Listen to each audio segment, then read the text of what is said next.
Learn how to set up and check VLAN's normal range that span multiple switches. A virtual local area network, or VLAN for short, is also known as a logical network.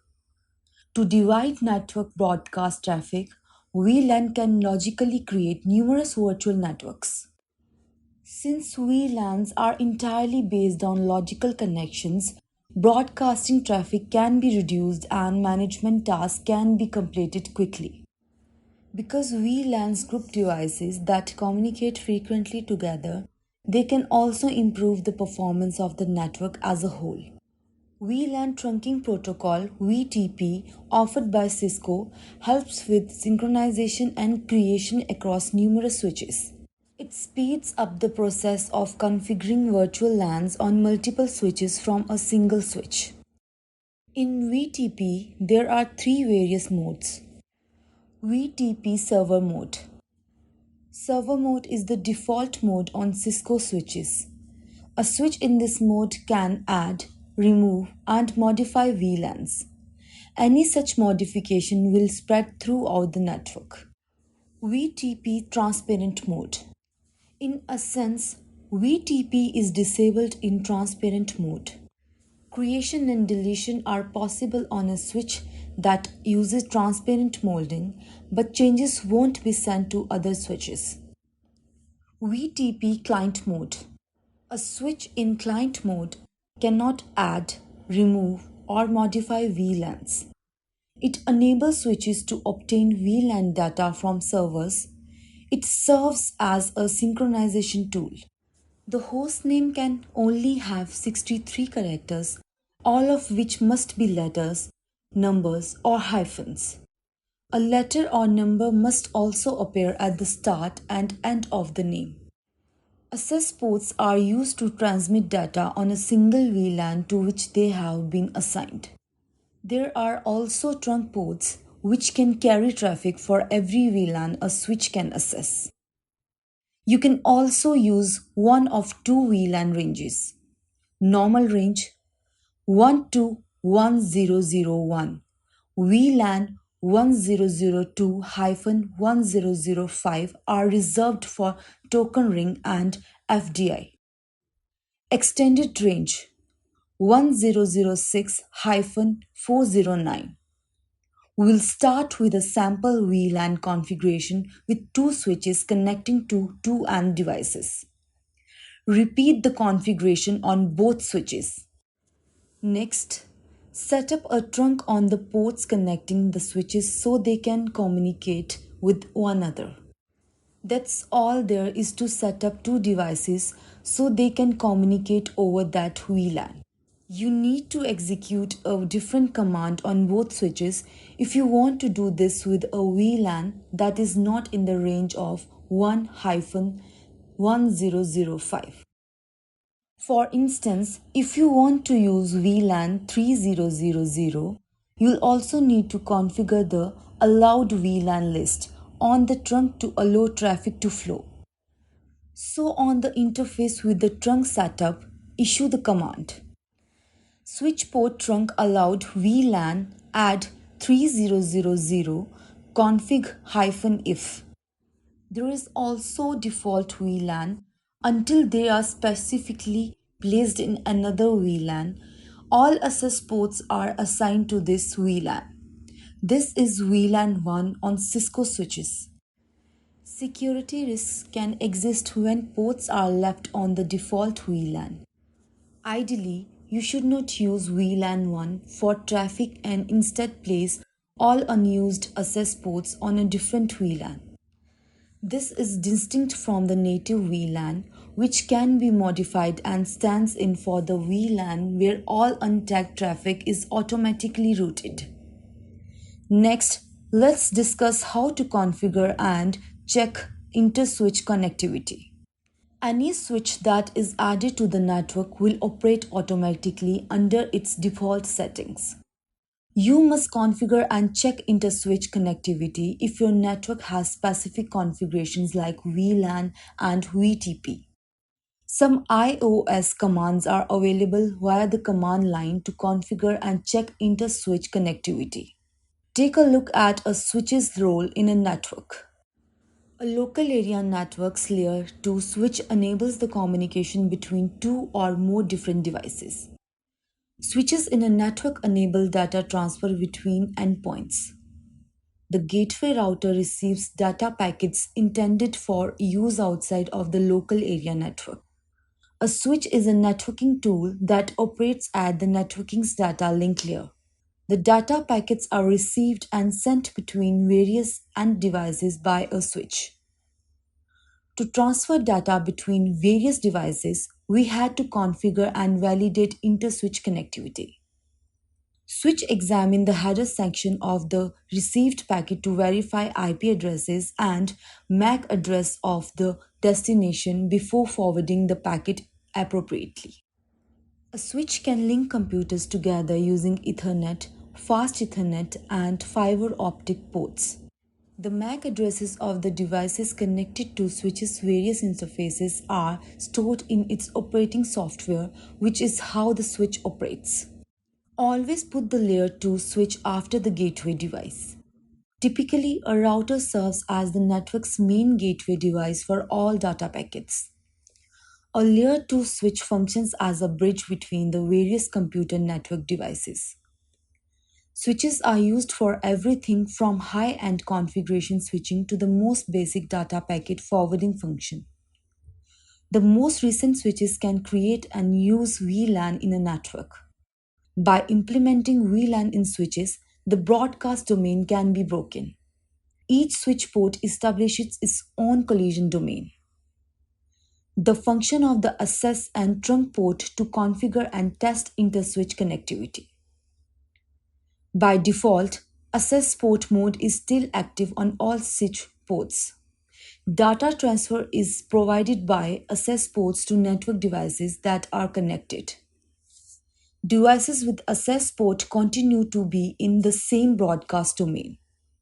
The only way for the connected device to access, receive, and transmit data is through the access ports.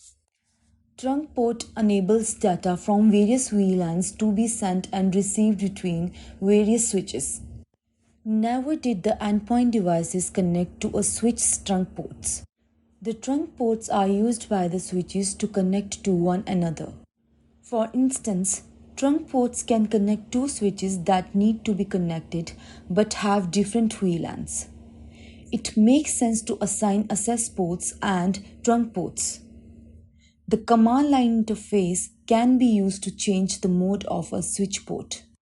Next, we have native LAN and IEEE 802.1q frame tagging in switches. A data encapsulation technique for VLAN tagging is 802.1q, which is frequently abbreviated as a .1q. .1q is a Cisco proprietary protocol that can also be used in VLANs as an open source protocol. VLAN tags have a length of 4 bytes or 32 bits. For data that has untagged Ethernet frames on a trunk port, native LAN is used. Both sides of the trunk line should be configured the same way for native VLAN. According to the example, you must configure VLANs in both switches. See the below commands to assign switch ports to VLANs and make port 24 as trunk port. Similar to this, you can attempt to establish communication between other VLANs.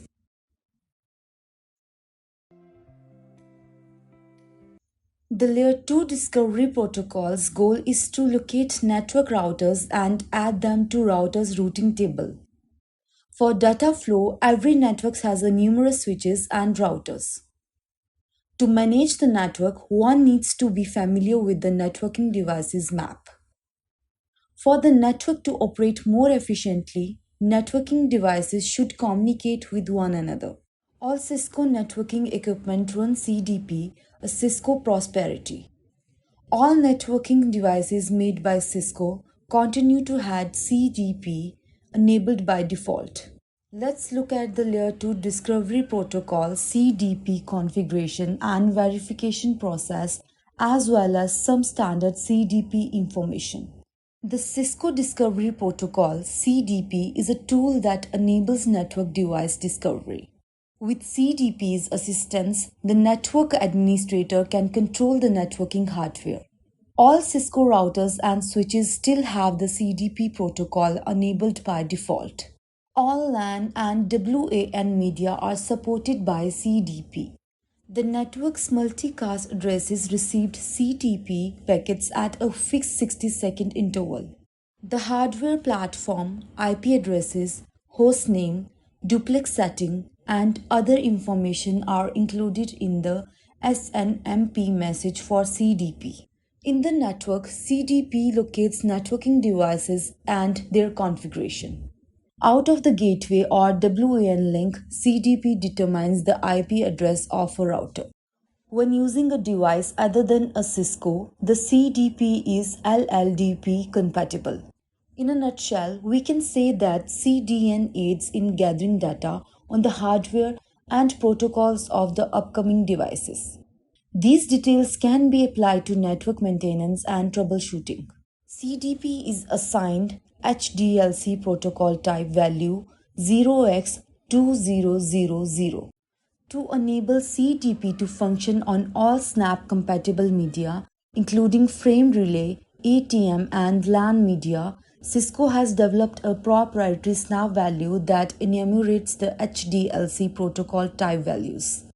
The SNAP format looks like this: LLC 0xAAAA03, ARC ID 0x0000C, HDLC protocol type 0x2000. In CDP frame format, you can view some fields dedicated to describe the packet. First, we have version field, which represents version of CDP being used. Then we have time to live field, provides the duration in seconds that a receiver has to retain the data in this packet. 180 seconds is the default. Next field is checksum to detect high-level errors within data transmissions. Then last field is TLV, which describes possible CDP type, length in bytes, and value of type. We'll now talk about how to configure Ether channel on layer 3 switches.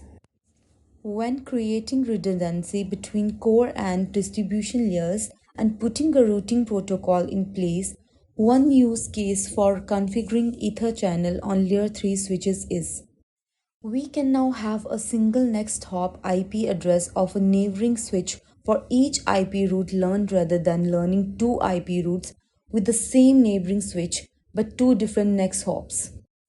Avoiding spanning tree protocol (STP) and using layer 3 links between your core and distribution layers as an alternative is another use case. We can enable routing protocols which are much faster than STP and gives us more control over load balancing and failover. Ether channel layer 3 configuration. The topology shown on the screen will be used as an example for the layer 3 Ether channel configuration.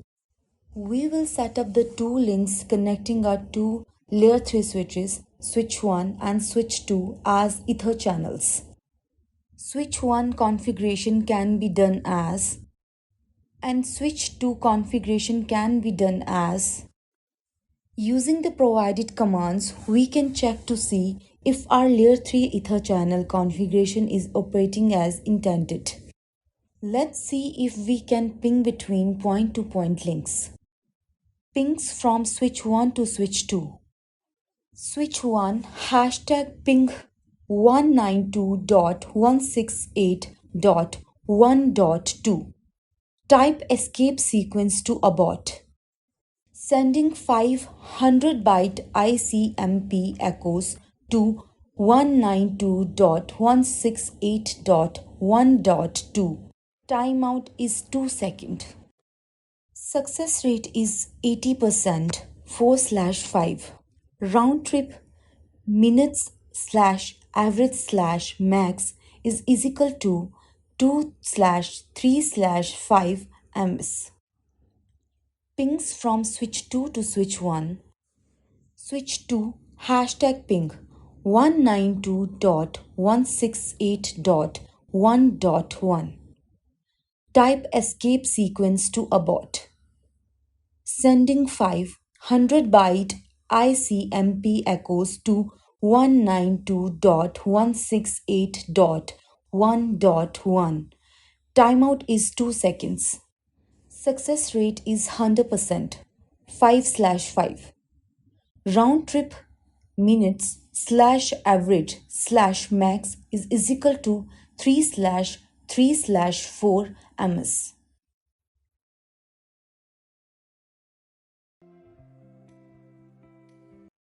Next, we'll discuss Rapid PVST Plus, Rapid per VLAN Spanning Tree Plus. The IEEE 802.1D-2004 standard incorporates the RSTP IEEE 802.1W standard, which is an evolution of the original 802.1D standard. The original IEEE 802.1D STP terminology has largely been carried out over the 802.1W STP. Users who are already familiar with the STP can configure the new protocol with this ease because the majority of the parameters have not changed. Cisco's implementation of RSTP on a per VLAN basis is called Rapid PVST Plus. Each VLAN has its own individual instance of RSTP running. When the Layer 2 network topology changes, RSTP expedites the process of recalculating the spanning tree. In a popular configured network, RSTP can achieve much faster convergence, in some cases in as little as a few hundred milliseconds. The types of ports and their states are redefined by RSTP. If a port is set up to be a backup or alternate port, it can switch to a forwarding state right away without having to wait for the network to converge. The brief discussion of RSTP characteristics can be described as: in a switched network environment, RSTP is the preferred protocol for preventing Layer 2 loops. Many of the variations were created by Cisco's exclusive improvements to the original 802.1D. These improvements, which include BPDUs that carry and send information about port roles only to nearby switches, don't need any additional configuration and outperform earlier Cisco proprietary versions in most respects. They are now obvious and integrated into how the protocol works. In place of the original 802.1D, RSTP 802.1W keeps backward compatibility. Most parameters are unchanged and much of the original 802.1D terminology is still in use. In order to function with legacy switches, 802.1W can also per port revert to the older 802.1D standard. For instance, the original 802.1D and the RSTP spanning tree algorithm both choose a root bridge in the same manner, with the expectation of the version field being set to 2 to indicate RSTP and the flags field using all 8 bits. RSTP maintains the same BPDU format as the original IEEE 802.1D. Without relying on a timer configuration, RSTP can actively verify that a port can transition to the forwarding state safely. Now we'll discuss about AP modes and Cisco wireless architectures. The Network Access chapter of the CCNA 200-301 syllabus covers Cisco wireless architectures and AP modes. Access point AP modes are commonly used to provide wireless connectivity for clients or nodes. To transfer data securely, a wireless network is linked to a wired network using Cisco wireless architecture and AP modes. The three types of autonomous AP architecture, cloud-based AP architecture, and split MAC AP architecture make up the Cisco wireless architecture and AP modes. The primary purpose of Cisco wireless architecture and AP modes is to enable data transfer between wired and wireless networks. Many wireless clients can be connected at once thanks to autonomous AP architecture, and the network functions like a LAN.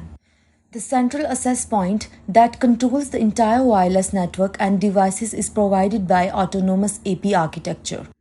Data can be transferred between wireless and wired networks thanks to the central access point's wireless and wired connectivity. When data is transmitted, it is encrypted and decrypted.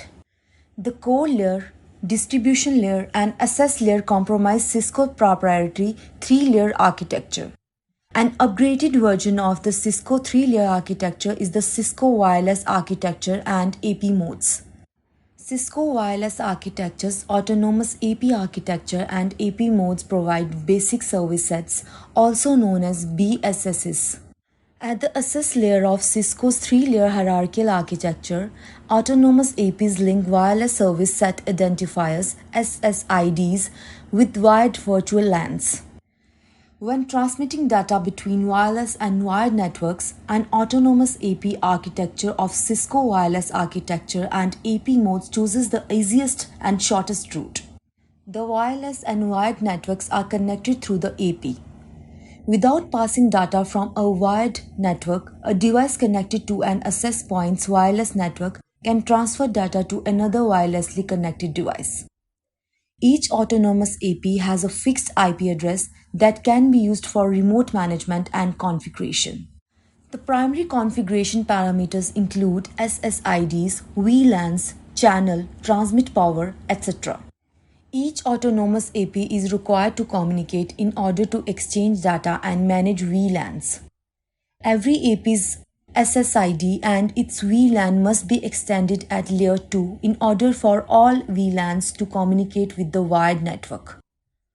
Installing an AP management platform such as Cisco Prime infrastructure is necessary in the case of cloud-based AP architecture in order to configure and manage every autonomous AP in the network. The management platform needs to be set up in the internet cloud so that any autonomous AP can be managed and configured from a single location. For centralized management, monitoring the wireless performance and controlling the actions of wireless autonomous APs, Cisco wireless architecture and AP modes use Cisco Meraki, a cloud-based management system. The Cisco Meraki AP only needs to register with it once. No manual setup or purchases are necessary. All APs will automatically configure themselves in accordance with Cisco Meraki management after registering with the company. Any AP can be configured using the Cisco Meraki dashboard after the auto configuration. The ability to centrally configure, manage, and monitor all APs from the cloud is the most significant feature.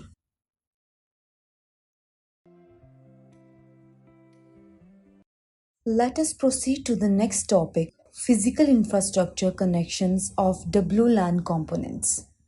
In order to communicate with the wireless controller and other lightweight access points on the network, Cisco lightweight access points use the IETF standard control and provisioning of wireless access points protocol CAPWAP. The foundational protocol for the Cisco centralized VLAN architecture is the IETF standard control and provisioning of wireless access points protocol CAPWAP, functional architecture of the Cisco Unified Wireless Network Solution. In addition to encapsulating and forwarding WLAN client traffic between an AP and a WLAN controller, CAPWAP offers WLAN and AP configuration and management (WLC). The Lightweight Access Point Protocol (LWAPP) is the foundation of CAPWAP, but Datagram Transport Layer Security adds more security DTLS. User Datagram Protocol (UDP) is the protocol that CAPWAP uses, and it can be used with either Internet Protocol version 4 IPv4 or version 6 IPv6. Data exchange between LAP and WLC is encapsulated by CAP/WAP inside fresh IP packets. A campus network is then used to switch or route the tunnel data. CAP/WAP transports exchanges that are used to configure and manage the AP. The control messages are then sent over the control tunnel after being authenticated and encrypted to ensure that the AP is only securely controlled by the proper WLC. The only tunnel that is secured by default is the CAP/WAP control and provisioning of wireless access points control tunnel. Client data travels through the CAP/WAP data tunnel, but encryption is optional. Since DHCP requests are client data, they are not by default encrypted. Last but not least, 802.11 beacons are not encrypted or transported by CAP/WAP because they are sent over the air from an LAP. CAP/WAP tunnels are necessary because the network is constructed with a WLC and LAPs. There are 32 CAP/WAP tunnels altogether, one for each LAP to the WLC. Since CAP/WAP encapsulates wireless traffic inside an additional IP header, Layer 3 networks can route the tunnel packets. As long as the subnets can be reached, the LAPs and WLC can be located on any IP subnet. The LAPs and WLC can both be located on the same Layer 2 VLAN or Layer 3 IP subnet without any restrictions. A lightweight AP operating in local mode only requires an access link with a single VLAN.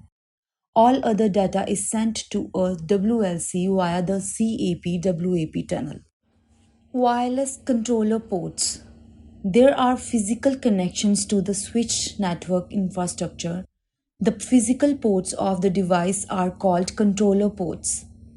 The most crucial physical ports for the controller are listed below. Service port SP, used for out of band management, the initial boot process, and system recovery. You must connect your computer to the controller service port if you want to configure the controller using a GUI. A second controller can be connected to the redundancy port RP for redundant operations. Distribution ports. All access points and management traffic pass through these ports. In trunk mode, a distribution port joins a switch port. The 5500 series controllers have 8 distribution ports compared to 4 for the 4400 series controllers. Console port, used for initial boot up, system recovery, and out of band management. Link aggregation group. To group the ports together, controllers use link aggregation groups LAGs. A portion of the 802.3AD port aggregation standard has been implemented. It reduces the number of IP addresses required to configure the controller's ports by grouping all of the distribution system ports into a single 802.3AD port channel. LAG increases port flexibility, multiplies available bandwidth, and offers link redundancy between two devices. Link Aggregation Control Protocol LACP is the part of IEEE specification 802.3AZ, which can manage the grouping of multiple physical ports into a single logical channel LAG. WLC interfaces. Cisco wireless controllers offer the required connectivity through internal logical interfaces. These interfaces need to be set up with an IP address, subnet mask, default gateway, and dynamic host configuration protocol DHCP server. The next step is to assign a physical port and VLAN ID to each interface. The connection between the management access points for the WLC and AP will be covered next. A network component known as a wireless LAN controller (WLC) controls wireless network access points and permits wireless devices to connect to the network. It provides centralized management of network components, improves network visibility, and makes monitoring of individual components a breeze. To take control of your routers, switches, firewalls, gateways, and other devices, WLCs, Cisco WLC are frequently used. You can assess the effectiveness and performance of each device and the connected peripherals found in OP Manager by monitoring the Cisco WLC. With the help of OP Manager's multi-vendor WLC monitoring module, which offers through visibility of your wireless LAN controller WLC, is associated service set identifiers SSIDs and access points, you can maintain the integrity of your network APs.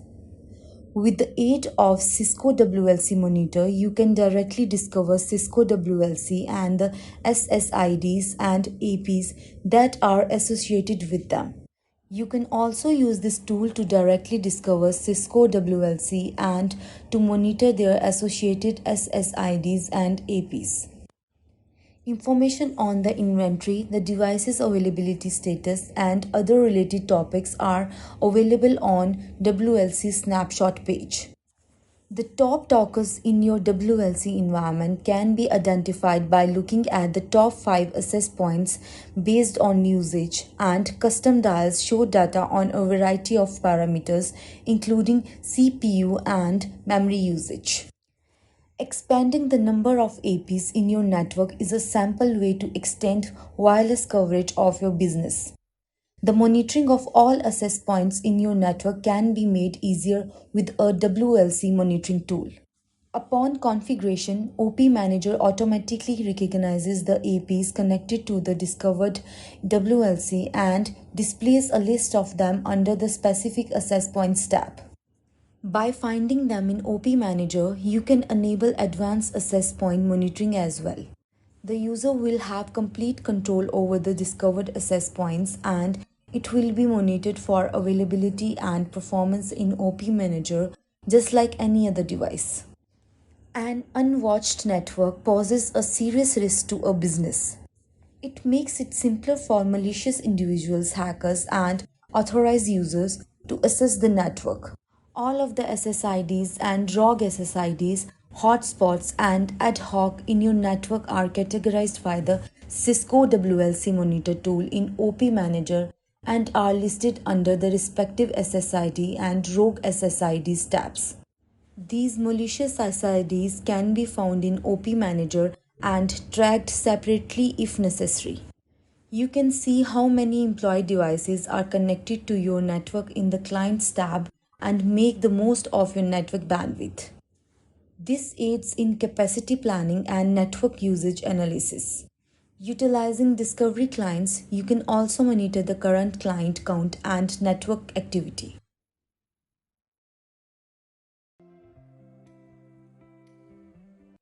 In this session, we'll use the GUI to configure the wireless LAN access component parts for client connectivity. A WLAN is a logical object that associates an SSID with a WLC interface. Security, QoS, radio policies, and other wireless networks parameters are configured for a WLAN. Per WLC, up to 16 WLANs can be configured. Requirements for WLANs include: each access point group can be assigned a specific set of access points and can be associated with up to 16 WLANs. Only the WLANs in its access point group that are enabled are advertised by each access point. In its access point group or WLANs that are a part of another group, the access point AP does not promote disabled WLANs. Cisco WLCs use various attributes to distinguish between WLANs that share the same service set identifier SSID. WLANs with the same SSID and Layer 2 policy cannot be created if the WLAN ID is less than 17. Two WLANs and IDs that are greater than 17 and that have the same SSID and same layer 2 policy is allowed if WLANs are added in different AP groups. To ensure that controllers correctly route VLAN traffic, assign one set of VLANs for WLANs and different set of management interfaces. Now let's create WLANs GUI. To begin, select WLANs to open the WLANs page. All of the WLANs that are currently set up on the controller are listed on this page. You can view the WLAN ID, profile name, type, WLAN SSID, status, and security policies for every WLAN. The next step is to create new WLAN by clicking Go after selecting Create New from the drop-down list. The page for WLANs New appears. Then, in order to create a WLAN, select WLAN from the Type drop-down menu. Next, enter up to 32 characters for the profile name to be given to this WLAN in the profile name text box. The username must be distinctive. Then enter up to 32 characters for SSID that will be given to this WLAN in the WLAN SSID text box.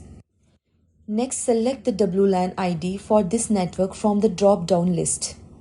Click Apply to save your changes. After that, the page for the WLANs Edit appears. Next, configure this WLAN using the settings on the General, Security, QoS and Advanced tabs.